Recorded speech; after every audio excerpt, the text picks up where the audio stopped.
Good morning प्यारे बच्चों। मैं हूं Kiran Dhill, assistant professor in physics in government girls college 12। और आज का हमारा जो ई लेक्चर है वो है about interaction of macroscopic system. अपने प्रीवियस लेक्चर के अंदर हमने पढ़ा था कि मैक्रोस्कोपिक सिस्टम क्या होता है और माइक्रोस्कोपिक सिस्टम क्या होता है। मैक्रोस्कोपिक सिस्टम थोड़ा सा रिकॉल कर लेते हैं कि ऐसा सिस्टम जिसके अंदर अणुओं, परमाणुओं या आयनों जिनसे कि वो सिस्टम बना हुआ है उनकी संख्या बहुत ही ज़्यादा हो, तो जिसके अंदर हम लोग एक पर्टिकुलर पार्टिकल के बिहेवियर के बारे में स्टडी ना करके पूरे सिस्टम के जो पैरामीटर्स हैं, जैसे उसका वॉल्यूम है, प्रेशर है, टेम्परेचर है और उनका बिहेवियर है when external electric and magnetic field applied, तो उसके बारे में जब हम लोग बात करते हैं तो ऐसे सिस्टम को हम मैक्रोस्कोपिक सिस्टम कहते हैं। और जो माइक्रोस्कोपिक सिस्टम होता है जिसमें उसमें हम एक पर्टिकुलर पार्टिकल की एनर्जी, उसकी वेलोसिटी, इन सब चीज़ों के बारे में बात करते हैं, तो उसको हम माइक्रोस्कोपिक सिस्टम कहते हैं। तो आज हम लोग बात करेंगे कि अगर दो मैक्रोस्कोपिक सिस्टम आपस में इंटरेक्ट करें तो क्या होता है।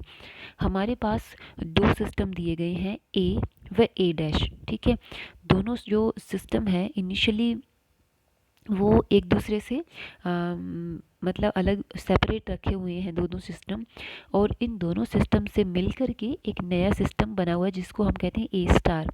मीन्स ये कुछ इस तरीके से, जैसा एक डायग्राम आपको दिखाई दे रहा होगा, इसके अलावा जैसे ए और ए डैश ये दोनों मिल कर के एक पूरा सिस्टम बना रहे हैं जिसको हम बोल रहे हैं ए स्टार। ओके, तो हमें देखना है कि ए और ए डैश आपस में किस तरीके से इंटरेक्ट करते हैं, उनके बीच की इंटरेक्शन कैसी है, उनके बीच का एनर्जी ट्रांसफ़र कैसा है।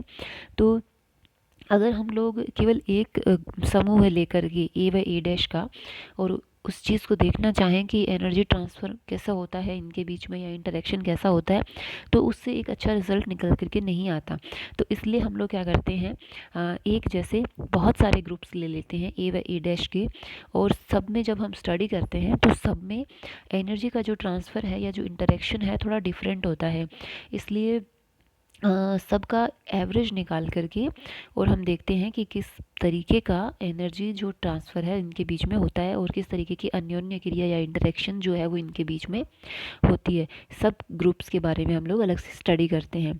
तो अगर हम लोग माने कि ए व ए डैश के जो ये समूह हैं, इन समूहों में आपस में इंटरेक्शन करने से पूर्व इनकी जो इनिशियल एनर्जी थी, एवरेज एनर्जी, वो है ई आई बार और ई आई बार डैश। यानी कि ए सिस्टम जो है उसकी एवरेज एनर्जी थी पहले ई I bar, sorry E I बार, और ए डैश जो है उसकी इनिशियल एनर्जी थी ई आई बार डैश।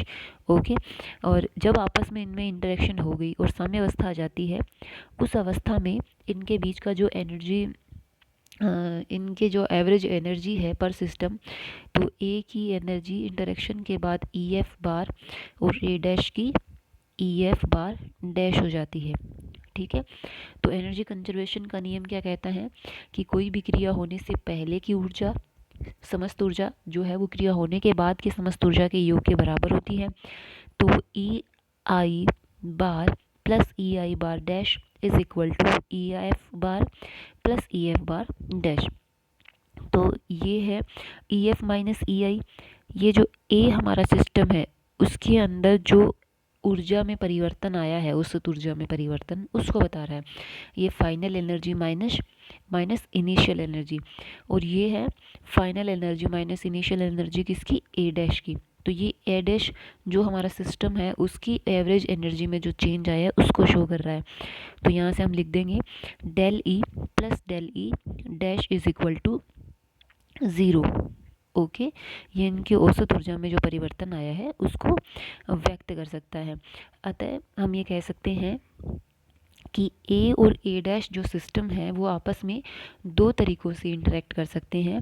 पहला है ऊष्मीय, जिसके अंदर बाहरी प्राचल या एक्सटर्नल जो पैरामीटर होते हैं वो और निकाय के जो एनर्जी लेवल्स होते हैं वो स्थिर रहते हैं, नियत रहते हैं। दूसरा है यांत्रिक या रुद्धोष्म अन्योन्य क्रिया, जिसमें कुछ बाहरी प्राचल एवं निकाय के ऊर्जा स्तर जो है वो परिवर्तित हो जाते हैं। यानी कि ए व ए डैश जो सिस्टम है मैक्रोस्कोपिक, उनके बीच का इंटरेक्शन दो तरीके का हो सकता है। फर्स्ट हो सकता है ऊष्मीय, जिसमें बाहरी प्राचल और ऊर्जा स्तर नियत रहेंगे। दूसरा होगा यांत्रिक, जिसमें ये दोनों परिवर्तित हो सकते हैं। अब हम इनके बारे में थोड़ा थोड़ा अध्ययन करेंगे कि थर्मल इंटरेक्शन क्या है और मैकेनिकल इंटरेक्शन क्या है। तो जैसे थर्मल इंटरेक्शन की बात करें तो अगर मान लीजिए अब हम कहें कि एक्सटर्नल पैरामीटर्स को हमें नियत रखना है, एनर्जी लेवल्स को हमें चेंज नहीं होने देना है, तो इस कंडीशन में जो इंटरेक्शन होगी उसको ऊष्मीय अन्योन्य क्रिया कहते हैं। अब जैसे इसका नाम है ऊष्मीय अन्योन्य क्रिया। ऊष्मीय अन्योन्य क्रिया है तो ऑब्वियस है कि सिस्टम की एनर्जी या ऊष्मा में कुछ ना कुछ तो परिवर्तन आएगा। ठीक है, तो ऊष्मा में अगर परिवर्तन आता है तो या ऊष्मा में परिवर्तन किस तरीके का हो सकता है कि या तो सिस्टम की ऊष्मा जो है वो बढ़ जाएगी या सिस्टम जो है उसकी ऊष्मा कम हो जाएगी।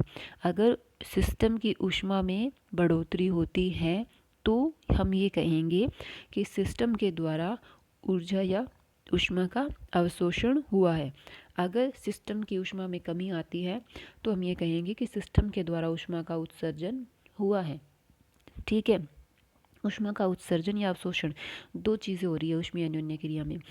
जबकि हम बात ये कर रहे हैं कि इसके जो एक्सटर्नल पैरामीटर हैं वो नियत रहेंगे, एनर्जी लेवल्स भी नियत रहेंगे, अपरिवर्तित रहेंगे।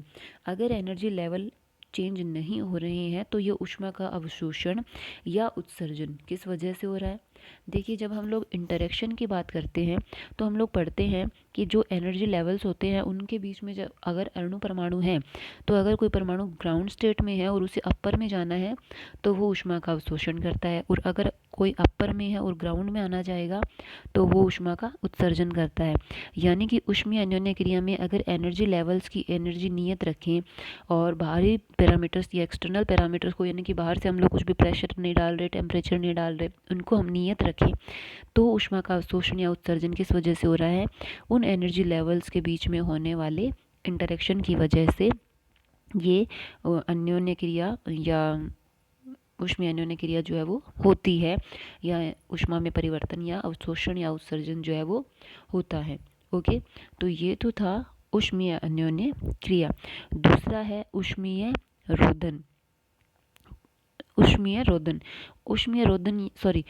दूसरी है रुद्धोष्म अन्योन्य क्रिया, या जिसकी हम नेक्स्ट जो यांत्रिक जिसको बोलते हैं।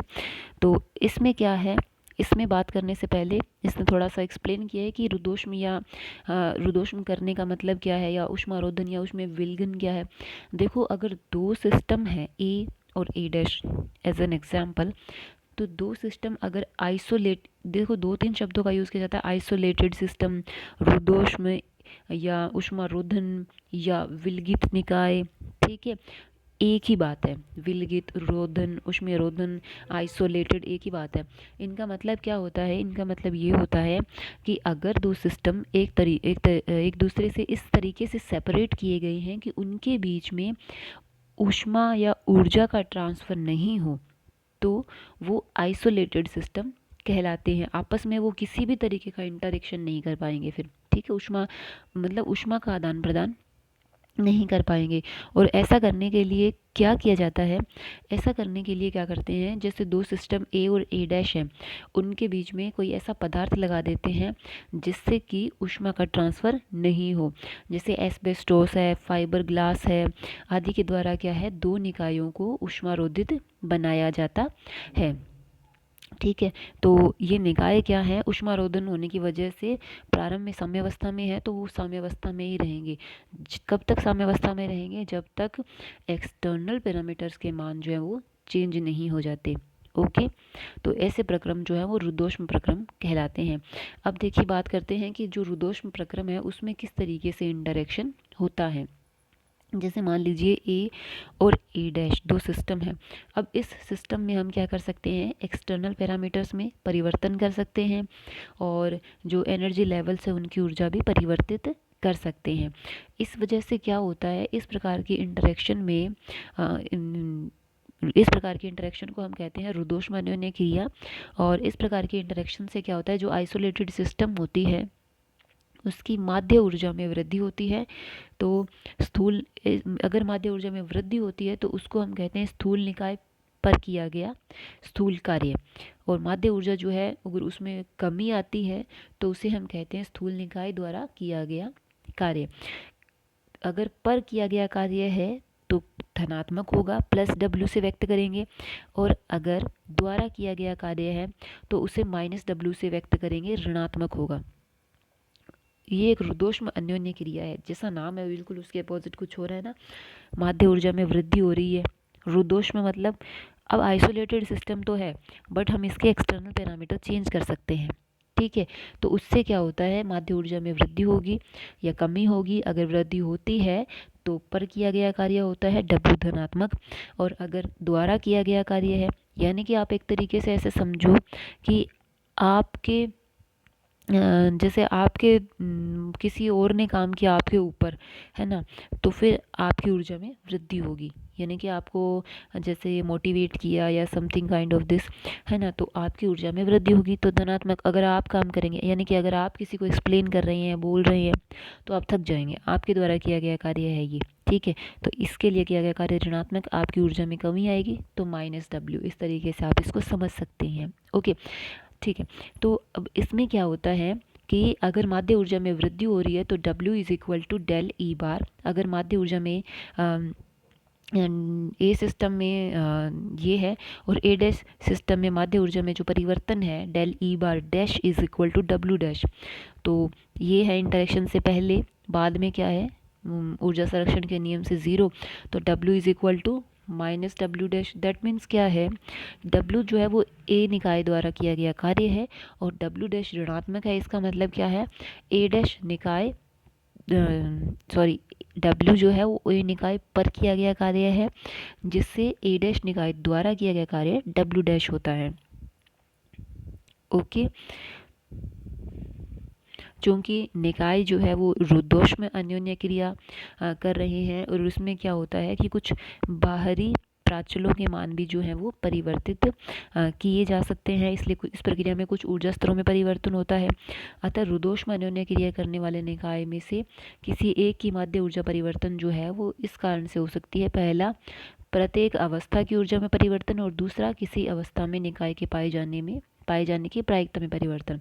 ये कहना चाहता है कि अब हम ये कह रहे हैं कि बाहरी प्राचलों में परिवर्तन कर सकते हैं, ऊर्जा स्तरों की ऊर्जा में परिवर्तन कर सकते हैं रुद्धोष्म अन्योन्य क्रिया में, और ये दो चीज़ें हम कर सकते हैं। और हमारे जो निकाय ए व ए डैश है उनकी माध्य ऊर्जा में परिवर्तन हो रहा है, तो ये परिवर्तन भी इन्हीं वजहों से हो सकता है, या तो प्रत्येक अवस्था में परिवर्तन हो रहा हो ऊर्जा की, दूसरा किसी भी अवस्था में निकाय के पाए जाने की प्रायिकता में भी परिवर्तन हो इस वजह से। इसका मतलब ये है कि जैसे अगर मान लो हमारा सिस्टम जो है वो ग्राउंड स्टेट में, सारे न्यूट्रल हो रहे हैं, सारे आराम से बैठे, वो है, और दूसरा जैसे एक्सटर्नल पैरामीटर्स चेंज किए, यानी कि टेम्परेचर रेज किया, तो सिस्टम एक्साइटेड होगा ना, सारे मॉलिक्यूल्स पार्टिकल एक्साइटेड होंगे, तो उसके पाए जाने की प्रोबेबिलिटी जो है किसी भी अवस्था में वो चेंज हो जाए, ओके। तो इसके अंदर कार्य की बात हो रही है, तो इस रुद्धोष्म अन्योन्य क्रिया को हम लोग यांत्रिक अन्योन्य क्रिया भी कहते हैं, ठीक है। ये है दो तरीके का इंटरेक्शन। पहला था उष्मीय, जिसके अंदर एक्सटर्नल पैरामीटर को हमने नियत रखा था और एनर्जी लेवल्स की एनर्जी को नियत रखा था, ठीक है। और उसमें ऊर्जा का अवशोषण या उत्सर्जन किस वजह से हो रहा था, लेवल्स के बीच में इंटरेक्शन की वजह से। दूसरा है रुद्धोष्म अन्योन्य क्रिया, जिसमें हमने एक्सटर्नल पैरामीटर को चेंज किया है, एनर्जी लेवल्स की एनर्जी को चेंज किया है। आइसोलेटेड सिस्टम के बीच में अगर इस तरीके की क्रिया होती है तो उसमें कोई निकाय पर कार्य किया जाता है, दूसरे निकाय द्वारा कार्य किया जाता है, ओके। इस तरीके की चीज़ें हैं इसमें, इसको हम यांत्रिक अन्योन्य क्रिया कहते हैं क्योंकि निकाय काम कर रहे हैं ना इसमें, इसलिए मैकेनिकल इंटरेक्शन। तीसरा है व्यापक। व्यापक में क्या होता है, दोनों चीज़ें होती हैं, जैसे मान लीजिए ये कहना चाहता है कि हमारा जो निकाय है न तो रुद्धोष्म रूप से विलगित है और ना ही इनके बाहरी प्राचल स्थिर रखे जा सकते हैं। दैट मीन्स अगर ये कहता है न तो रुद्धोष्म रूप से विलगित है, विलगित नहीं है तो इसमें ऊष्मीय अन्योन्य क्रिया होगी। दूसरा ये कहता है कि इनके बाहरी प्राचल स्थिर नहीं रखे जा सकते। स्थिर नहीं रखे जा सकते, अगर स्थिर होते तो ऊष्मीय होती, स्थिर नहीं रखे जा सकते तो मैकेनिकल या रुद्धोष्म वाली होगी। तो ऐसी स्थिति में क्या होता है, अन्योन्य क्रिया करने वाले निकायों के मध्य अन्योन्य क्रिया करने वाले निकायों के मध्य कुल ऊर्जा परिवर्तन जो है वो दोनों कारणों से होता है, ऊष्मीय एवं यांत्रिक। ओके, तो माध्य ऊर्जा में परिवर्तन W प्लस Q। तो Q जो है वो क्या है, बाहरी प्राचलों को नियत रखते हुए माध्य ऊर्जा में परिवर्तन को व्यक्त करता है, और W बाहरी प्राचलों को परिवर्तित करते हुए माध्य ऊर्जा में परिवर्तन को व्यक्त करता है। Q तो जैसे हम लोग ऊष्मीय अन्योन्य क्रिया में यूज़ करते हैं ना, ऊष्मा का अवशोषण या उत्सर्जन, तो उसमें बाहरी प्राचल नियत रखते हैं, और W हम यूज़ करते हैं जब बाहरी प्राचलों को परिवर्तित करते हैं जिसमें सिस्टम क्या है, काम करता है या सिस्टम के ऊपर काम होता है। ओके, तो ये उस कंडीशन में माध्य ऊर्जा में परिवर्तन को व्यक्त करता है। इसे हम कहते हैं व्यापक अन्योन्य क्रिया। ठीक है, तो जैसे W और Q है दोनों, वैसे कार्य भी ऊष्मा का एक रूप होता है, तो W और Q को आपस में एक दूसरे में रूपांतरित किया जा सकता है, इसीलिए इसको हम एक व्यापक इंटरेक्शन कह सकते हैं, अन्योन्य क्रिया कह सकते हैं। तो जैसे ये अभी फॉर्मेट ऊपर बन रहा है del E bar is equal to W plus Q, तो ये एक ऊष्मागतिकी का प्रथम नियम भी है, और यह नियम जो है वो ऊर्जा संरक्षण के नियम को भी व्यक्त करता है। कभी कभी ऊष्मा के लिए भी मात्रक कैलोरी का भी यूज किया जाता है, 1 calorie is equal to 4.18 joule. ठीक है, तो यानी कि आप जानते हैं कि कार्य को भी ऊष्मा में परिवर्तित किया जा सकता है। अब इसको समझने के लिए एक और तरीका भी है कि मान लीजिए हमारे पास दो सिस्टम है A और A डैश, और दोनों के बीच में एक सेपरेशन है। ठीक है, जिस तरीके का ये पिस्टन लगा हुआ है ये सेपरेशन है, तो ये सेपरेशन जो है वो वेरी कर सकता है, ये किसी भी तरीके का हो सकता है। मान लीजिए ये सेपरेशन ऐसा है, ऊष्मारोधी है, ऊष्मारोधी मतलब ये इसमें से ऊष्मा का आदान प्रदान नहीं होगा दोनों ने, और ये ऊष्मारोधी भी है और स्थिर भी है, दो चीज़ें हैं, ऊष्मारोधी है और स्थिर है, यानी कि ये यहीं का यहीं रहेगा, हिलेगा भी नहीं, और दूसरा ये एनर्जी भी ट्रांसफ़र नहीं होने देगा। तो इस कंडीशन में क्या हुआ, ए व ए डैश के बीच में किसी भी तरीके का इंटरेक्शन नहीं होगा। ओके, जैसे मान लीजिए आप जो हैं दो कैंडिडेट हैं, दोनों अलग अलग कमरों में हैं, और आपके बीच में एक दीवार है। दीवार ऐसी है कि उसके आर पार आपकी आवाज़ नहीं जा सकती। ठीक है, और दीवार ऐसी भी है उसको खिसकाया भी नहीं जा सकता। तो इस कंडीशन में अगर आवाज़ ही नहीं जा रही है तो इंटरेक्शन कैसा होगा। ठीक है, उसी तरीके से इस सिस्टम में ये पिस्टन जो है वो एक ऐसा पिस्टन है जिसके द्वारा एनर्जी या ऊष्मा का स्थानांतरण नहीं होगा, और ये एक जगह टिका हुआ है, तो किसी भी तरीके का इंटरेक्शन ए और ए डैश के बीच में नहीं होगा।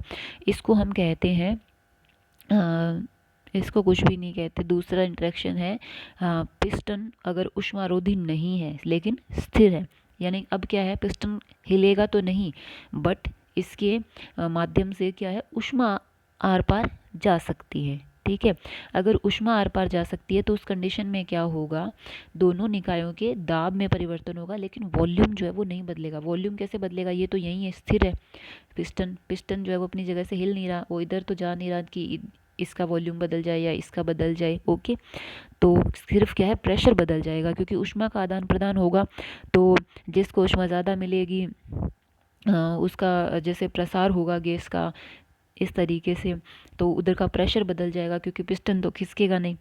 ओके, तो जब ये पिस्टन नहीं खिसक रहा है लेकिन ऊष्मा आदान प्रदान हो रही है तो प्रेशर बदल जाएगा, वॉल्यूम नहीं बदलेगा। इसे हम कहते हैं यांत्रिक अन्योन्य क्रिया, नहीं सॉरी, इसे कहते हैं ऊष्मीय अन्योन्य क्रिया। इसमें काम थोड़ी हो रहा है, इसे ऊष्मीय अन्योन्य क्रिया कहेंगे जिसमें ऊष्मा का आदान प्रदान हो रहा है इसके अंदर पिस्टन के माध्यम से। दूसरा केस है जब पिस्टन जो है वो ऊष्मारोधी है लेकिन गति करने के लिए स्वतंत्र है, यानी कि अब क्या है, पिस्टन जो है वो इधर उधर खिसक सकता है बस, और कुछ भी नहीं करेगा, ऊष्मा का आदान प्रदान नहीं करेगा। इससे क्या होता है, प्रेशर और वॉल्यूम दोनों बदल जाते हैं, क्योंकि अगर पिस्टन खिसकता है तो एक तरफ जिसका एरिया बड़ा था वो कम हो जाए, तो उसकी गैस जो है वो उसमें जो गैस भरी हुई है वो कंप्रेस्ड हो जाएगी, सिकुड़ जाएगी, उसका वॉल्यूम भी चेंज हो जाएगा। दूसरी तरफ जिधर ये पिस्टन मान लो जिस ए या ए डैश जिससे दूर जा रहा है तो उस उधर प्रसार हो जाएगा गैस का, ठीक है, उधर का वॉल्यूम भी बढ़ जाएगा इस तरीके से। तो जैसे इसमें क्या होता है, गैस एक गैस द्वारा कार्य किया जाता है, दूसरी गैस पर कार्य होता है। तो इसे हम क्या कहते हैं, यांत्रिक अन्योन्य क्रिया, जिसमें पिस्टन खिसक सकता है लेकिन ऊष्मारोधी है वो। ओके, अगर तीसरा केस ये है, ऊष्मारोधी भी नहीं है और खिसक भी सकता है, तो इसमें क्या होता है, यांत्रिक और ऊष्मीय दोनों अन्योन्य क्रियाएं होती हैं। ओके, इसे हम क्या कहते हैं, व्यापक अन्योन्य क्रिया कहते हैं, जिसमें ये दोनों काम होंगे। अब है अत्यणु या व्यापक अन्योन्य क्रिया, इन्फिनिटेसिमल जनरल इंटरेक्शन। इसमें क्या है, इसमें यह है कि सिंपली हम ये कहना चाहते हैं कि अगर इंटरेक्शन कुछ इस तरीके की है कि निकाय जो है वो प्रारंभिक स्थूल अवस्था से अंतिम अवस्था में आता है और इन अवस्थाओं का अंतर जो है वो अत्यंत सूक्ष्म है, तो अंतिम अवस्था में ऊर्जा एवं बाहरी प्राचलोक के मान प्रारंभिक मानों से अंतर जो है वो सूक्ष्म होता है। अतः यदि निकाय की अवस्था परिवर्तन से माध्य ऊर्जा में सूक्ष्म वृद्धि डी बार हो, तो अवशोषित ऊष्मा एवं किए गए कार्य दोनों के मान में परिवर्तन भी सूक्ष्म होंगे, del Q plus del W. यानी कि एक ऐसी इंटरेक्शन जिसमें जो दोनों सिस्टम हैं जिनके बीच में ये इंटरेक्शन होती है, उनकी माध्य ऊर्जा में परिवर्तन बहुत ही कम होता है। मतलब पहली एनर्जी और दूसरी एनर्जी में इंटरेक्शन से पहले की और इंटरेक्शन के बाद की एनर्जी में बहुत ही माइनर चेंज होता है। तो माइनर चेंज होगा तो इसका मतलब उसके द्वारा जो अगर थर्मल इंटरेक्शन हुई है तो अवशोषित या उत्सर्जित ऊष्मा भी बहुत ही कम होगी, डेल क्यू। और अगर मान लीजिए मैकेनिकल इंटरेक्शन हुआ है, व्यापक है तो दोनों की बात कर रहा है ये, और अगर मैकेनिकल कहें तो उसमें भी बहुत ही माइनर वर्क होगा। तो इसको हम लोग इन सिंबल से शो करते हैं, डेल क्यू और डेल डब्ल्यू माइनर चेंज को, है ना। और इसने जो आपको इसका डिफरेंस भी बताया है कि एक एग्जैक्ट डी ई लिखना और एक डेल क्यू है डेल डब्ल्यू लिखने में अंतर यह है कि डी ई का मान निकाय की प्रारंभिक व अंतिम अवस्थाएं ज्ञात होने पर प्राप्त होता है, और डेल क्यू व डेल डब्ल्यू के लिए संभव नहीं है। डेल क्यू व डेल डब्ल्यू का मान दी गई अवस्थाओं के मध्य परिवर्तन के लिए प्रयुक्त मार्ग पर निर्भर करता है। यानी कि डेल जो है वो पाथ फंक्शन है, ओके, और डी जो है वो स्टेट फंक्शन है। डी जो है वो प्रारंभिक व अंतिम अवस्थाओं पर निर्भर करता है, और डेल जो है जो काम हो रहा है उसके प्रोसेस पे भी डिपेंड करता है, उस पाथ पे भी डिपेंड करता है। ओके, तो आज हमने पढ़ा कि जो दो सिस्टम है उनके बीच में इंटरेक्शन जो वो किस तरीके का हो सकता है, थर्मल, मैकेनिकल या रुदोष्म या एडियाबेटिक, और तीसरा है व्यापक जो हम कहते हैं जनरल इंटरेक्शन। ओके, तो जनरल में दोनों तरीके के इंटरेक्शन होंगी। तो बच्चों इसको अच्छे से स्टडी कर लेना, और कोई प्रॉब्लम आई तो पूछना। खुश रहो, स्वस्थ रहो, अपना ख्याल रखो और पढ़ाई करते रहो बच्चों। धन्यवाद।